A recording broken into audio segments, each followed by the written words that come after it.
I'm here with Mark from AireCon, and we're very pleased that you could take some time out of your really busy day to talk to us at GeekOut South-West today. Mark, welcome. Yeah, thank you. So, AireCon is a analog board gaming convention. Yeah. That you've said started in your house. Yeah, it did, yeah. Tell me about that. Okay. So it's probably about 3 years ago, I think we started. And I decided my wife was away on a hen do or something, some weekend. And so I decided that I was going to have a bunch of friends around. And I thought, as a bit of a joke really, that I would call it a convention, like a little house con. We had about 25, 30 of us there. And I was at work kind of thinking, well, what am I going to call it? And I was looking at how other conventions are named, and so Gen Con is named after Lake Geneva, and I was thinking, well, what bodies of water are near me? And the River Aire runs right through Leeds, so I was like, oh, AireCon, that's quite funny. And I still have a copy of the first logo that I did, and it says like AireCon, it's cool, right? So, and then the place where I live is called Guiseley in Leeds, and I thought, AireCon sounds better than Guy Fest. We might attract not necessarily the wrong crowd, but not our target audience. So. I like the fact that you played with that as a name. Yeah. That's very good. So from there to here, that's a huge leap. There must be like maybe a couple of thousand people come through your doors this weekend. Yeah, so we kind of, after that first one, myself and then my friend Ben, we were like, wow, that was pretty good. And we had just come back from Games Expo, so this is 2015. We come back from Games Expo and had a brilliant time there, and then we were looking around and we were like, we want something similar. We kind of looked around, and there's a few sort of maybe more regional conventions that are really cool, but there was nothing else really like it without traveling abroad, like going to Germany or America really, or Europe. So we were like, well, let's have a go. Let's see what we can do. So we just reached out to the local clubs. There's a really good scene in kind of Leeds and around. So we did, and where we work has a really good auditorium space. So they let us use that for a pretty good price. So it's maybe about 6 months after that first one in my house, we did another one. Had about 100 people.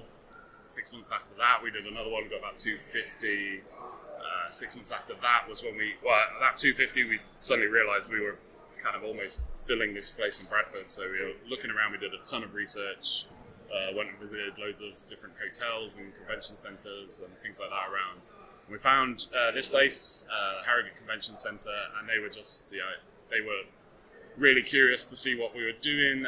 They really loved the sound of it. Like, I think what they mostly get here is more like trade shows, and so they have like a whole show about wounds, which is like really odd. I don't really know what they do, or flooring, which kind of seems really funny that you just walk around looking down the whole time, maybe. So they've not really had anything like a public event like this, or even a Comic-Con or anything. So they were really welcoming, really helpful, have remained really helpful as this is our second time here now. And so we were upstairs in a smaller hall last year. We had about, we were aiming for about 500. We got about 640 last year. And this is unique, that translates to about 1,300 footfall. And then this year we were aiming for about 1,000. In pre-sales we got to 1,300, so just before we opened the doors. Wow. And then over the weekend we topped 1,500, so, which I guess would translate to somewhere between 3,500 footfall. So yeah, we're really happy with the response, and look forward to next year already. After a bit of a rest. Yeah, there's no doubt a little bit of downtime. The Bring and Buy that's happening, I believe some of the money is going to charity. Yes, so what we're doing is, obviously there's a cost involved, so we'll cover the costs first, which is things like shelving and stickers even that you have to buy, and volunteer time, because we have to man it, and it's one of the busiest things, as you've probably seen, especially Saturday morning, it's just we can't keep up. But people love it, and so we'll keep doing it. And then, so anything we make above and beyond covering the costs, we're going to donate to our sponsored charity. Which is? It's CAP, Christians Against Poverty. A bunch of us work there. Sure. So they're doing a bunch of work to tackle UK poverty. Great. Especially debt help, helping people with debt and stuff. You don't have to be a Christian to use their service. They just call themselves that. Fair enough. So, yeah. So as well as analog board games, you're an RPG player as well? I used to be, not so much anymore. I have a 9-month-old daughter, so in the middle of all this, I'm taking, we're adjusting to life with a newborn. It's our first one, so that's been a pretty big adjustment. Well, congratulations! Yeah, thanks. Yeah, yeah. You've got this far. Yeah. She's really good. She's going to be over later. We made her a special little AireCon. Like Nice. baby grow. Nice. It's one of a kind. So we've got like shirts, but there's quite a few. There's like 6 of them. There's t-shirts. There's only one AireCon, and it says Air Cub. So we love a good pun. So Air Cub. So yeah, she's great. She's coming down later today. But yeah, so I've not really had as much time, and even my board gaming stuff has had to take a backseat somewhat. But I still get the game nights in, and still being able to go to a couple of other conventions. Went to HandyCon down at Harrogate back in January. That was really cool. And then I'll be at Games Expo. Yeah, so I used to play some when I was younger, but not so much anymore. But I really value it and really like what they're doing. And some of the new stuff is just really cool. Like reading through the descriptions of some of the games they're running, it sounds amazing. So I actually reached out to John. So he will be at pretty much every convention that you ever go to. He's a big part of the Games Expo organising crew there. He helps to run Dragon Meet.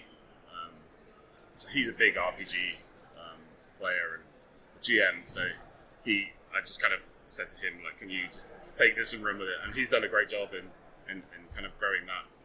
So the first year we had RPGs, it was just him with 2 tables, and he was kind of running simultaneous games. And then last year we had maybe 4 or 5 tables. This year, I think we're probably up to about 10, 11 tables running sometimes with different games. So yeah, That's awesome. It seems to be like back on the rise. Yeah. Role-playing games. I mean, maybe because of the media coverage that it's got a lot more recently. yeah, totally. I've been trying to pick up some more stuff. Actually, I've been playing around with an idea that is a role-playing game one-shot about conventions. Okay, cool. Yeah, That's what I was going to bring, I. but it's not ready yet. Okay, neat. Yeah. Was it just like you get more and more tired through the game? Pretty much. And you have to deal with things like cosplay and Yeah, sure. kind of food and eating. It's sort of an idea that I had. I was going to run that. Anyway, I was going to say what's next, but obviously next year you're going to repeat the process. Yeah, so we'll be 8th to the 10th of March, 2019. Thankfully, it's not Mother's Day, so we're not clashing. Mother's Day is really early this year. Yeah. I don't know how that's happened.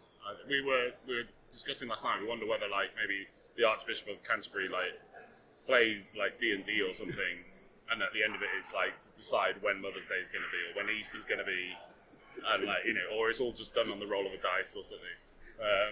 Considering I watched a program this morning about AD&D and Satanism, Yeah. it's just It could be, interesting. So, but yeah, so 8th to the 10th of March, we'll be back here again at the Harrogate Convention Centre. I think we'll be here for a few years now. It's quite a fairly sizable venue with a load of different halls. It's also really nice. None of them feel too big.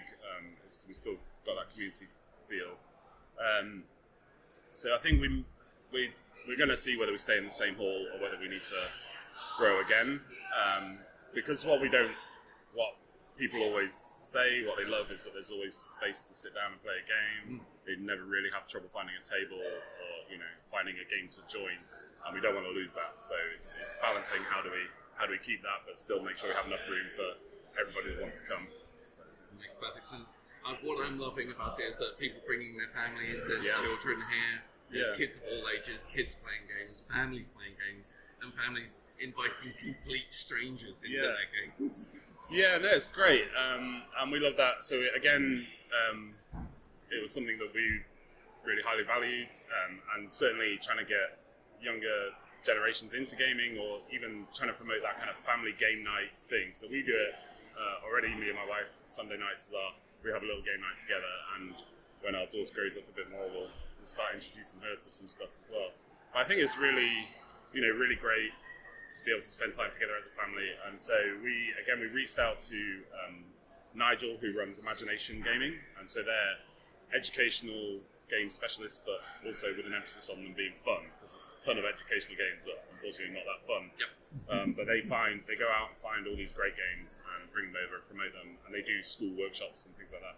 So they came last year, I believe was their first year, when we moved to Harrogate, and they had like a room, and it's kind of the start of the process of just really getting the word out there that, you know, this is really family friendly, come down, bring your kids, bring your, you know, whoever. And then this year we did something new on the Friday, so we reached out to loads of local schools, and we said we're going to run this inter-school tournament, do you want to come down? We had about 6 or 7 schools, brought a bunch of kids, about 60 kids. So first thing Friday, we already had 60 people in, because there's all these kids, all in the family zone, playing games, having a little tournament, and then it was like, well, you know, kids go free, so why don't you go home, tell your parents you want to come back, drag them along as well. And we've seen a real massive upturn this year in families coming in, kids coming along, so we're really happy with that, and hope that grows as well. Right. Do you think that could be extended to also, I'm going to say, people who are of the older generation? Because I think that there is an intrinsic sort of thing that we should kind of also, you know, as well as look after kids, look after our old people as well. I've had ideas about going into old people's homes and running RPG games, getting their imaginations firing and taking them out of their world, giving them another world to look at. Yeah, no, that'd be great. And maybe something we could look at just to see if there's, you know, obviously it's the getting here is maybe the challenge, but if there's a lot of these kind of homes and stuff have minibuses or transport. I heard about a scheme, so my brother runs like a cycle shop where they recycle old bikes and then sell them kind of as a charity. And when they were clearing out the shop, because they took it over from someone, they found an old rickshaw bike, and apparently there's this charity that like they find out everybody who's got these rickshaw bikes and they hook them up with these sort of elderly homes or whatever they call them, and like, so you go around, you pick someone up in your bike, you take them shopping, whatever, and I thought that was really cool. Maybe we could just get an army of rickshaw bikes with, you know, all these older people. That'd be really neat. Like quite an event coming through Harrogate, a little parade, maybe something like that.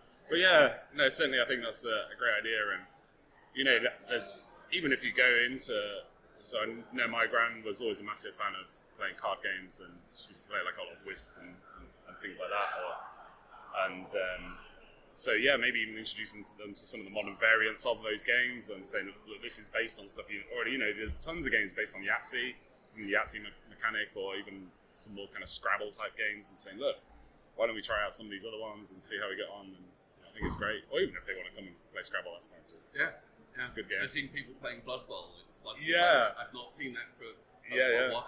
We stopped, so I picked up, this is the first year we've kind of brought in a guest as well, so we've got Rodney Smith from Watch It Played, came over from Canada, and on the way up we stopped at Games Workshop at their head office in Nottingham. We got a little tour, and afterwards they took us into this room to show us some of the new, because it seems like they're kind of trying to pick up on this being a bit more welcoming and being a bit easier to get into, because before it was like, here's your 40-page rulebook, go and learn 40k, and like, what? But now, you know, I think certainly some of these new ones, I think it's Age of Sigmar's only like 4 pages of rules, and then most of it's on the actual character cards, which is way better. But then seem to be going a step further, so there's 2 things that I'm allowed to talk about and 1 thing that we saw that I'm not allowed to talk about, so I'll try and make sure I keep it right. But they're doing something, I think they're calling it Blitz Bowl, which is like a smaller 45-minute version of Blood Bowl, and like the team's already in there, and you can use your existing teams from Blood Bowl and bring them across. So it's like that kind of lunchtime, and fewer rules, and it's just like faster, 45 minutes or less, and then a real quick version of it's almost a bit like Space Hulk. I've forgotten what they called it, but it's like Space Marines going into like this Necron ship or something, and again 45 minutes. It was all card play with some minis still, but yeah, they both look really cool lunchtime type games and much simpler rule sets, but enough that if you already play one of their other games that you'll pick it up really quickly and like be familiar with what's going on. But if you want to entry point, say, oh, is this something that I would like to get into? Yeah, so it seems like there's quite a movement across the whole hobby really to be a bit more kind of easy, more accessible, I suppose. Yeah. I think that's probably over the years had a bit of a reputation of being like, man, I don't want to have to read a tome before I can actually just play a game. Yeah. So Just a simple little pamphlet, and that's yeah, it. yeah, Everything definitely. there. Yeah. Well, Mark, thank you very much. I won't keep you any longer. No, it's I know cool. you're a busy man Thanks for your today. Thanks very much for talking to GeekOut South-West. I'm going to go and invade some strangers' space and Great. go and play a game with them. Yeah, have fun. And check out one of the events later on. Yeah, great. So, yeah, thank you very much. Awesome. Thanks for making the journey up. All right. Thanks, Cheers. Mark.